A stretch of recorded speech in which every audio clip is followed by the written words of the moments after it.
ನೇತ್ರಾವತಿ. ಈ ಬೆಟ್ಟ ಹೈಕ್ ಮುಗಿದ ಮೇಲೆ ನನಗನ್ಸಿದ್ದು ಏನು ಅಂದರೆ, ಇಷ್ಟು ದಿನ ನಾನು ಯಾಕೆ ಈ ಬೆಟ್ಟಕ್ಕೆ ವಿಸಿಟ್ ಮಾಡಿರಲಿಲ್ಲ, ನಮ್ಮ ಕರ್ನಾಟಕದಲ್ಲೇ ಇರೋ ಇಷ್ಟು ಚೆನ್ನಾಗಿರೋ ಜಾಗಕ್ಕೆ ಯಾಕೆ ನಾನು ಇಷ್ಟು ಲೇಟಾಗಿ ವಿಸಿಟ್ ಮಾಡಿದ್ದೀನಿ ಅಂತ. ನಿಮಗೂ ಇಷ್ಟೇ ಹೇಳೋದು, ಟೈಮ್ ಯಾರಿಗೂ ಕಾಯಲ್ಲ. ನಿಮ್ಮ ಮನಸ್ಸಿಗೆ ಏನು ಮಾಡಬೇಕು ಅಂತ ಅನಿಸುತ್ತೋ ಅದನ್ನು ಆದಷ್ಟು ಬೇಗ ಮಾಡಿ. ಸ್ಟಾರ್ಟ್ ಮಾಡೋಣ.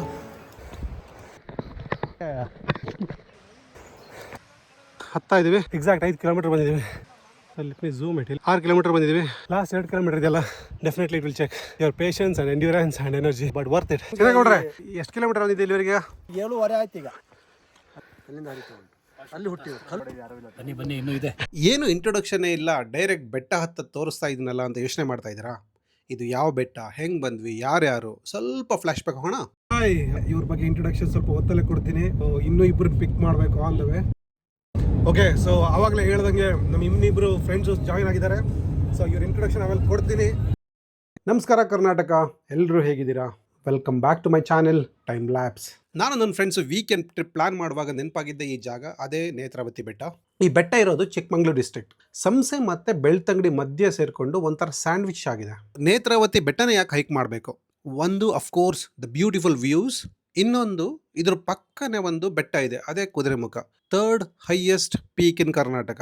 ಆ ಬೆಟ್ಟ ಹತ್ತಕ್ಕೆ ಡಿಫಿಕಲ್ಟಿ ಅಂತ ಅನ್ಸಿದ್ರೆ ಈ ಬೆಟ್ಟ ಮಾಡ್ಬೋದು. ನಾವು ಹೋಮ್ ಸ್ಟೇ ರೀಚ್ ಆದಾಗ 12:30 ಮಿಡ್ ನೈಟ್ ಆಗಿತ್ತು. ಬೆಳಗ್ಗೆ ಸಿಗೋಣ.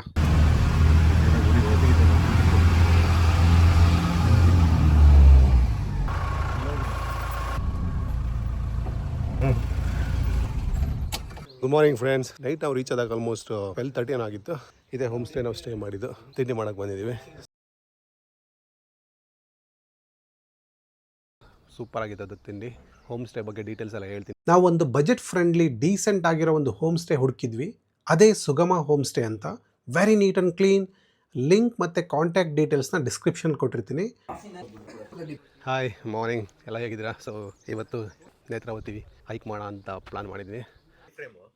ನಾವು ಸ್ಟೇ ಮಾಡಿದ್ದ ಹೋಮ್ ಸ್ಟೇಯಿಂದ ಫಾರೆಸ್ಟ್ ಚೆಕ್ ಪಾಯಿಂಟ್ವರೆಗೆ 4 ಕಿಲೋಮೀಟರ್ ಆಗುತ್ತೆ. ನೀವು ನಡ್ಕೊಂಡು ಹೋಗ್ತೀನಿ ಅಂದ್ರೂ ನಡೀಬೋದು, ಬಟ್ ಸ್ಟಿಲ್ ಜೀಪ್ ಪ್ರೊವೈಡ್ ಮಾಡ್ತಾರೆ ಹೋಮ್ ಸ್ಟೇ ಅವರೇ. ಪಿಕ್ ಆ್ಯಂಡ್ ಡ್ರಾಪ್ ಎರಡೂ ಸೇರಿ ನಿಮಗೆ 2,000 ಚಾರ್ಜ್ ಮಾಡ್ತಾರೆ.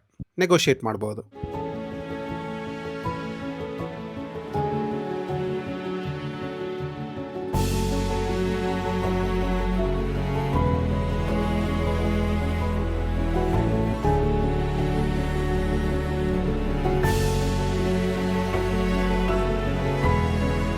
ನೇತ್ರಾವತಿ ಬೆಟ್ಟ ಆಲ್ಮೋಸ್ಟ್ 3 ವರ್ಷದಿಂದ ತುಂಬ ಪಾಪ್ಯುಲರ್ ಆಗ್ತಾ ಇದೆಯಂತೆ. ಫಾರೆಸ್ಟ್ ಅಫಿಷಿಯಲ್ಸ್ ಹೇಳೋ ಥರ ತುಂಬಾ ಟ್ರೆಕ್ಕರ್ಸ್ ಬರ್ತಾ ಇದ್ದಾರೆ. ಟ್ರೆಕ್ಕಿಂಗ್ ಫೀಸ್ ಕೊಡ್ತೀವಲ್ಲ, ಅದೇ ಆಲ್ಮೋಸ್ಟ್ ಲಾಸ್ಟ್ ಇಯರ್ 1 ಕೋಟಿ ಕಲೆಕ್ಷನ್ ಆಗಿದೆಯಂತೆ. ಅಮೇಝಿಂಗ್ ಅಲ್ವಾ? ಎಷ್ಟೋ ಜನ ಗೊತ್ತಿರೋ ಹಾಗೆ ಇವಾಗ ಗೌರ್ಮೆಂಟ್ ರೂಲ್ಸ್ ಏನು ಅಂತಂದರೆ, ನೀವು ಬೆಟ್ಟಕ್ಕೆ ಹೈಕ್ ಮಾಡೋಕ್ಕಿಂತ 3 ದಿನ ಮುಂಚೆ ನೀವು ರಿಜಿಸ್ಟರ್ ಮಾಡ್ಕೋಬೇಕು. ಫಾರೆಸ್ಟ್ ಡಿಪಾರ್ಟ್ಮೆಂಟ್ ಅಫಿಷಿಯಲ್ ವೆಬ್ಸೈಟ್ಗೆ ಹೋಗಿ ಯಾರ್ಯಾರು ಹೋಗ್ತೀರಾ ಅವ್ರದ್ದೆಲ್ಲ ಲಿಸ್ಟ್ ಕೊಟ್ಟು ರಿಜಿಸ್ಟರ್ ಮಾಡ್ಕೊಳ್ಬೇಕು. ಒಂದು ಗೌರ್ಮೆಂಟ್ ID ಪ್ರೂಫ್ ಕೊಡಬೇಕು. I would suggest PAN details ಕೊಡಿ. ಜಸ್ಟ್ ಇವಾಗ ಫಾರೆಸ್ಟ್ ಚೆಕ್ ಪಾಯಿಂಟ್ ಮುಗೀತು, ಹೈಕ್ ಸ್ಟಾರ್ಟ್ ಮಾಡಿದ್ದೀವಿ. ಸೊ ಒಂದು ರಿಕ್ವೆಸ್ಟು, ಪ್ಲಾಸ್ಟಿಕ್ ಅಂತೂ ತರಬೇಡಿ. ಇನ್ನೊಂದೇನೆಂದರೆ, ಬರುವಾಗ ನೀವೇನು ಡಾಕ್ಯುಮೆಂಟ್ ಕೊಟ್ಟಿರ್ತೀರ ಅದ್ರದ್ದೊಂದು ಪ್ರಿಂಟ್ಔಟ್ ತೊಗೊಬನ್ನಿ ಭಯ್ಯ.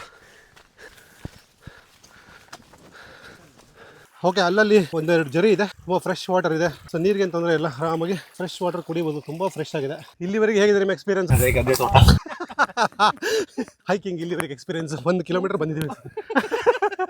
ಚಿನ್ನೇಗೌಡರು ನಮ್ಮ ಗೈಡ್ ಆಗಿ ಬಂದಿದ್ದಾರೆ ಇವತ್ತು. ತುಂಬ ಚೆನ್ನಾಗಿ ಎಕ್ಸ್ಪ್ಲೈನ್ ಮಾಡ್ತಾ ಇದ್ದಾರೆ ಕಾಡು ಪ್ರಾಣಿಗಳ ಬಗ್ಗೆ ಮತ್ತು ಹಳ್ಳಿಗಳ ಬಗ್ಗೆ. ನೀವು ಬಂದರೆ ಅವ್ರನ್ನ ಕಾಂಟ್ಯಾಕ್ಟ್ ಮಾಡ್ಬೋದು, ಚಿನ್ನೇಗೌಡರನ್ನ. ಅವ್ರ ನಂಬರ್ ಹಾಕ್ತೀನಿ. ಸರಿ, ಸುತ್ತಮುತ್ತ ಅಲ್ಲಿ ಏನು ಬೆಳೆ ಮಾಡ್ತೀರಾ ಸರ್? ಇಲ್ಲಿ ಕಾಫಿ ಇದೆಯಾ? ಮತ್ತೆ ಅಡಿಕೆ ತೋಟ ಇದೆ. ಹಾಂ, ಓಕೆ. ಮೆಣಸಿದೆ, ಹಾಂ, ಏಲಕ್ಕಿ ಇದೆ, ಓಕೆ, ಬಾಳೆ, ಹಾಂ ಹಾಂ ಶುಂಠಿ, ಹಾಂ. ಎಲ್ಲ ಬೆಳಿತೀವಿ. ಸೊ ಈ ಟೋಟಲ್ ಮೇಲ್ಗಡೆಗೆ 11 ಕಿಲೋಮೀಟರ್ ಆಗುತ್ತಲ್ಲ? 8 ಒಂದು ಸೈಡ್ 8 8 8 16. ರಾಣಿಜೇರಿ, ಬಲ್ಲರಾಯನದುರ್ಗ, ಬಂಡೇಜ ಫಾಲ್ಸ್. ರಾಣಿಜೇರಿ ಅಂತ ಏನಕ್ಕೆ ಕಳ್ತಾರೆ? ರಾಣಿಜೇರಿ ಅಂತೇಳಿ ನಾವು ಕೇಳಿದ್ರೆ ನಮಗೆ ಗೊತ್ತಿಲ್ಲ, ಆದ್ರೆ ನಮ್ಮ ಹಿರಿಯರು ಹೇಳಿದ್ದೇನೆ ಅಂತೇಳಿ ರಾಣಿ ಹಬ್ಬಕ್ಕ ಅಂತಿದ್ರಂತೆಲ್ಲ. ರಾಣಿ ಹಬ್ಬಕ್ಕ ಅಂತ ಅವ್ರನ್ನ ತಳ್ಳಿದಕ್ಕೆ ಅಲ್ಲೆಲ್ಲ ತಳ್ಳಿದ್ರಂತೆ. ಇಲ್ಲೇ ಟಿಪ್ಪು ಸುಲ್ತಾನ್ ಕಾಲದಲ್ಲಿ. ನಾವೀಗ ಹೋಗ್ತಾ ಇರೋದು ಅಲ್ಲಿಗ? ಅಲ್ಲಿಗೆ ಸರ್, ಅಲ್ಲಿಗೆ. ಇದು ಯಾವುದು ಮಸರಾಳ ಅಂತ ಈ ಕಡೆ ಹೋಗ್ತಾ ಇಲ್ಲ, ಅಲ್ಲಿಗೆ ಈ ಪೀಕ್, ಈ ಪೀಕ್ ನೇತ್ರಾವತಿ ಪೀಕ್ ಅಂತ ಅಲ್ಲಿಗೆ ಹೋಗ್ತೀವಿ. Okay okay. ಅಲ್ಲ ಇದೇನು, ಬಟ್ ಇಲ್ಲಿಗೆ ಯಾರು ಹೋಗಲ್ಲ? ಇಲ್ಲ, ಹೋಗಲ್ಲ ಸರ್, ಅಲ್ಲಿಗೆ ಹೋಗಿ ಬಿಡೋದಿಲ್ಲ, ಹೋಗೋದು ಇಲ್ಲ. ಹೌದಾ? ನಮ್ಮ ಗೈಡ್ ಹೇಳ್ತಾ ಇದ್ದಾರೆ 3 ಕಿಲೋಮೀಟರ್ ಬಂದಿವಿ, ಇನ್ನು 5 ಕಿಲೋಮೀಟರ್ ಹೋಗಬೇಕು. ಹೋಗ್ಬೇಕು, 5 ಕಿಲೋಮೀಟರ್ ಹೋಗಬೇಕು. ಸೊ ನಿಮ್ಗೆ ಕಾಣಿಸಿದೆಲ್ಲ ಪೀಕು, ಆ ಪಾಯಿಂಟ್ ಅದೇ ನೇತ್ರಾವತಿ ಪೀಕು. ಸೊ ನಾವು ಅಲ್ಲಿಗೆ ಹೋಗಬೇಕು. ಅಪ್ರಾಕ್ಸಿಮೇಟ್ಲಿ ನಾವು ಎಷ್ಟೊತ್ತಿಗೆ ಹೋಗ್ಬೋದು ಅಣ್ಣ? ಈಗ ನಮ್ಗೆ ಇನ್ನೂ 1-1.5 ಗಂಟೆ, 1.5 ಗಂಟೆ ಬೇಕಾಗ್ಬೋದು. ಇಲ್ಲಿಂದ 3 ಕಿಲೋಮೀಟರ್ ಇದೆ, ಇನ್ನು ಉಳಿದಿದ್ದ ಕಿಲೋಮೀಟರ್ನ ನಾವು 1.5 ಗಂಟೆಲಿ ರೀಚ್ ಆಗ್ತೀವಿ ಅನ್ನೋ ಒಂದು ಹೋಪ್ ಇದೆ. ಎಂಟ್ರಿ ಫೀಸು ಒಬ್ಬೊಬ್ಬರಿಗೆ 500 ರೂಪಾಯಿ ಚಾರ್ಜ್ ಮಾಡ್ತಾರೆ. ನಿಮ್ಮಷ್ಟಕ್ಕೆ ನೀವು ಹೈಕ್ ಮಾಡೋಕ್ಕಾಗಲ್ಲ. ಜೊತೆಗೆ ಗೈಡ್ ಮ್ಯಾಂಡೇಟರಿ ಇದೆ. ಸೊ ನೀವು ಗೈಡನ್ನು ಕರ್ಕೊಂಡು ಹೋಗಲೇಬೇಕು. ಗೈಡ್ ಚಾರ್ಜ್ 1,000 ರೂಪಾಯಿ. ನೇತ್ರಾವತಿ ಪೀಕ್ ಅಂತ ಹೆಸರು ಬಂದಿರೋದು ನೇತ್ರಾವತಿ ನದಿಯಿಂದ. ಧರ್ಮಸ್ಥಳದಲ್ಲಿ ಹರಿಯೋ ನದಿ ನೇತ್ರಾವತಿ ಹುಟ್ಟಿದ್ದೇ ಈ ಜಾಗದಿಂದ. ಆ ಜಾಗನ ಸ್ವಲ್ಪ ಹೊತ್ತರಲ್ಲೇ ನೋಡೋಣ. ಮತ್ತೆ ಬಲ್ಲಾಳರಾಯ ಅಂತ ಇದ್ರಂತೆ, ಕೋಟೆ ಇದೆ, ಅದು ಇತ್ತಂತೆ. ಬಲ್ಲಾಳರಾಯನ ದುರ್ಗ ಅಂತ ಹೇಳ್ತಾರಲ್ಲ, ಈ ಬಲ್ಲಾಳರಾಯನ ದುರ್ಗಕ್ಕೂ ಬೆಳ್ತಂಗಡಿ ನೇತ್ರ ಒಂದು ಗಡೈ ಅಂತ ಇದೆ. ಇಲ್ಲಿ ಮುಂದೆ ಕಾಣಿಸ್ತದೆ, ನೇತ್ರಾವತಿ ಪೀಕ್ ಕಾಣಿಸ್ತದೆ. ಅದಕ್ಕೂ ಏನೋ ಹಿಂದೆ ನಾವು ಯುದ್ಧ ಆಗಿತ್ತಂತೆ ಹಿಂದೆ ಯಾವುದೋ ಒಂದು ಕಾಲದಲ್ಲಿ. ಅವಾಗ ಆದಾಗ ಇವ್ರು ಸೋತ್ರಂತೆ, ಯಾರು ಗಡಾಯಿ ಕಲ್ಲು. ಅವಾಗ ಗಡಾಯಿ ಕಲ್ಲಿಗೆ ಇವನು ಬಲ್ಲಾಳರಾಯ ಮುತ್ತಿಗೆ ಹಾಕಿದಾಗ ಅವರು ರಾಗಿ ಉಂಟಲ್ಲ, ರಾಗಿ ಅದನ್ನು ಕರೆದ ಸ್ಟೆಪ್ ಇದೆ ಮೇಲೆ ಹೋಗ್ಲಿಕ್ಕೆ. ಹಿಂದೆ ದೇವನ್ ದೇವತೆಗಳು ಆ ಸ್ಟೆಪ್ ಮಾಡಿದ್ದಾರೆ, ಅದಕ್ಕೆ ರಾಗಿ ಕರೆದು ಹೋಗಿದ್ರಂತೆ. ಅವಾಗ ಅವ್ರಿಗೆ ಮೇಲೆ ಹೋಗ್ಲಿಕ್ಕೆ ಆಗಲ್ಲ ಅಂತ ಹೇಳಿ ಹೇಳ್ತಾರೆ. ನೇತ್ರಾವತಿ ಪಿಕ್ಕು ಇಲ್ಲಿಗೆ ಹೋಗಬೇಕು. ಇವಾಗ ಪರ್ಮಿಷನ್ ಕೊಟ್ಟಿದ್ದಾರೆ, ಇಲ್ಲಿಗೆ ಹೋಗ್ತಾ ಇದ್ವಿ. ಸೊ ಹೋಪ್ಫುಲಿ ನೆಕ್ಸ್ಟ್ ಟೈಮ್ ಯಾವಾಗಲಾರು ಚಾನ್ಸ್ ಸಿಕ್ಕರೆ ಆ ಬೆಟ್ಟಕ್ಕೆ ಹೋಗ್ತೀವಿ. ಅಲ್ಲಿಗೆ ಮಾಡಿದಾಗ ವೀಡಿಯೋ ತೋರಿಸ್ತೀವಿ. ಹಾಂ, nice. Okay, very nice. Okay, so far ನಾವು 3 ಕಿಲೋಮೀಟರ್ ಬಂದಿದ್ದೀವಿ. ಸೌಂಡ್ ಕೇಳ್ತಾ ಇದ್ರೆ ಇಲ್ಲೆಲ್ಲ ಹತ್ರದಲ್ಲಿ ಫಾಲ್ಸ್ ಇದೆ ಅಂತ ಅನಿಸುತ್ತೆ. ಎಲ್ಲೋ ಇಲ್ಲೇ ಆಲ್ಮೋಸ್ಟ್ ಅಲ್ಲಿ ಕಾಣಿಸ್ತದೆ. Wow, beauty.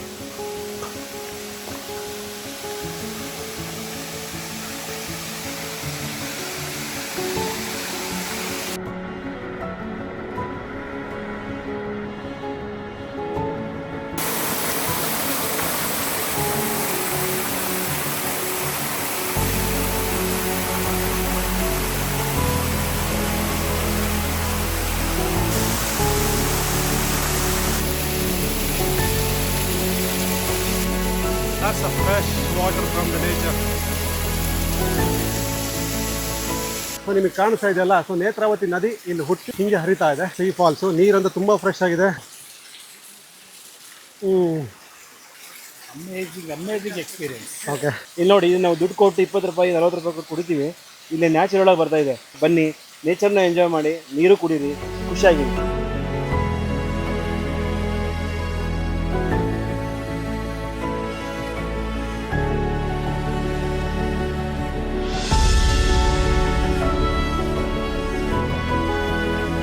ಸ್ವಲ್ಪ ಅಲ್ಲಲ್ಲಿ ಈ ಥರ ನೀರಿಂದು ಹೊರಚಲಿದೆ, ಹಾಗೆ ಕೆಸರು ಇದೆ. ಒಳ್ಳೆ ಹೈಕಿಂಗ್ ಬೂಟ್ಸ್ ಹಾಕೊಂಡ್ಬಂದರೆ ಒಳ್ಳೆಯದು. ಶಾರ್ಟ್ಸ್ ಅಂತೂ ದಯವಿಟ್ಟು ಬೇಡ. ನೀಟಾಗಿ ಫುಲ್ ಪ್ಯಾಂಟು ಇಲ್ಲ ಟ್ರೆಕ್ಕಿಂಗ್ ಪ್ಯಾಂಟ್ ಹಾಕೊಂಬನ್ನಿ.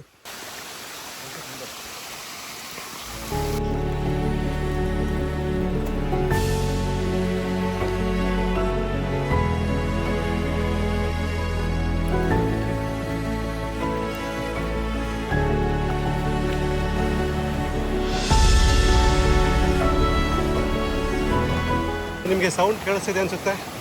ಇಲ್ಲೊಂದು ನದಿ ಇದೆ ಅಂತ ಹೇಳಿದ್ರು, ನೇತ್ರಾವತಿ ನದಿ ನಾವು ಕ್ರಾಸ್ ಮಾಡಬೇಕು ಅಂತ ಹೇಳ್ತಾ ಇದ್ರು. ನಾನು ಜಾಸ್ತಿ ಮಾತಾಡಲ್ಲ, just enjoy the nature sound. Okay,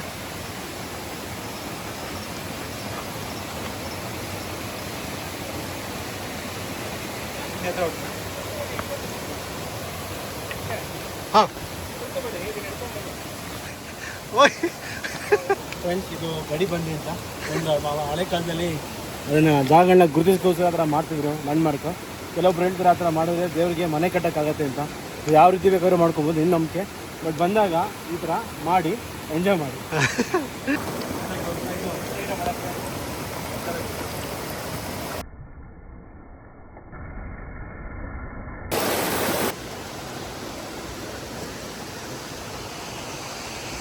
so ನಾವು ಆಲ್ಮೋಸ್ಟ್ 5 ಕಿಲೋಮೀಟರ್ ಬಂದಿದ್ದೀವಿ. ಇನ್ನು 2 ಕಿಲೋಮೀಟರ್ ಹೋಗಬೇಕು. ಗೈಡ್ ಹೇಳ್ದಂಗೆ ಇಲ್ಲಿಂದ 2 ಕಿಲೋಮೀಟರ್ ಸ್ವಲ್ಪ ಸ್ಟೀಪ್ ಇದೆ, ಸ್ವಲ್ಪ ಡಿಫಿಕಲ್ಟ್ ಇದೆ ಅಂತ ಹೇಳಿದ್ದಾರೆ. ನೋಡೋಣ. ಸೊ ಇವಾಗ ಜಸ್ಟ್ ನೇತ್ರಾವತಿ ನದಿ ಕ್ರಾಸ್ ಮಾಡಿದ್ವಿ. ನೇತ್ರಾವತಿ ನದಿ ಈ ಬೆಟ್ಟದಲ್ಲಿ ಹುಟ್ಟಿ ತುಂಬ ಜೋರದಾಗಿ ಹರಿದು ಧರ್ಮಸ್ಥಳ ಸೇರುತ್ತೆ. ಒಂದು ಆಶ್ಚರ್ಯ ಅದು. ಎಷ್ಟು ಚಿಕ್ಕದಾಗಿ ಹುಟ್ಟ ನದಿ ಎಷ್ಟು ದೊಡ್ಡದಾಗಿ ಹೋಗುತ್ತಲ್ಲ. ಜೀವನ ಹಾಗೆ. ನಾವೆಲ್ಲರೂ ನದಿಗಳ ಹಾಗೆ ಹುಡುಕಿ ಅರಸಿ ಸಮುದ್ರ ಸೇರುವ ಹಾಗೆ. ನೈಸ್. 7.5 ಕಿಲೋಮೀಟರ್ ಬಂದಿದ್ದೀವಿ. ಇನ್ನು ಅರ್ಧ ಕಿಲೋಮೀಟರ್ ಹೋದೆ ನಾವು ಸಮೇತ ಅಂದರೆ ಪೀಕಿಗೆ ರೀಚ್ ಆಗ್ತೀವಂತೆ. ಬಟ್ ಸೋ ಫಾರ್ ವ್ಯೂ ಅಂತೂ ಅಮೇಝಿಂಗ್ ಆಗಿದೆ. ನಿಜವಾಗ್ಲೂ ವರ್ತ್ ಅನ್ನಿಸ್ತಾ ಇದೆ. ಬಿಸಿಲು ಸ್ವಲ್ಪ ಜಾಸ್ತಿ ಆಗ್ತಾಯಿದೆ. ಸೊ ಅಷ್ಟು ಬೇಗ ನಾವು ಪೀಕ್ ರೀಚ್ ಆಗಿ ಒಂದು ಒಳ್ಳೆ ವ್ಯೂ ನೋಡೋಣ. ಬನ್ನಿ ಹೋಗೋಣ. ಅಲ್ಲಿ ಕಾಣಿಸ್ತಿದೆ ಪೀಕ್. ಸೊ ನಾವು ಅಲ್ಲಿಗೆ ಹೋಗ್ಬೇಕು ಇವಾಗ. ಇನ್ನೊಂದು 1/2 ಕಿಲೋಮೀಟರ್ ಇರ್ಬೋದು.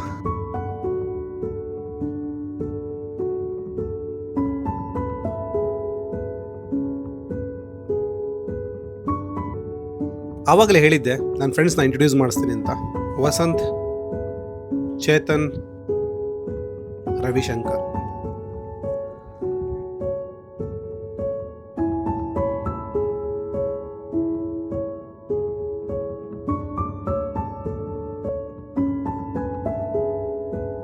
ಅದಲ್ಲ ಕುದುರೆ ಮುಖ, ಅಲ್ಲ ಅಲ್ಲಿಂದ ಅಲ್ಲ ಅದೇ ಫಾಗ್ ಕವರ್ ಆಗಿದೆಯಲ್ಲ ಅದು ಹಿಂದ್ಗಡೆ. ಸೊ ನಿಮ್ಗೆ ಅದು ಕುದುರೆ ಮುಖ ಕಾಣುತ್ತೆ ನಿಮಗೆ.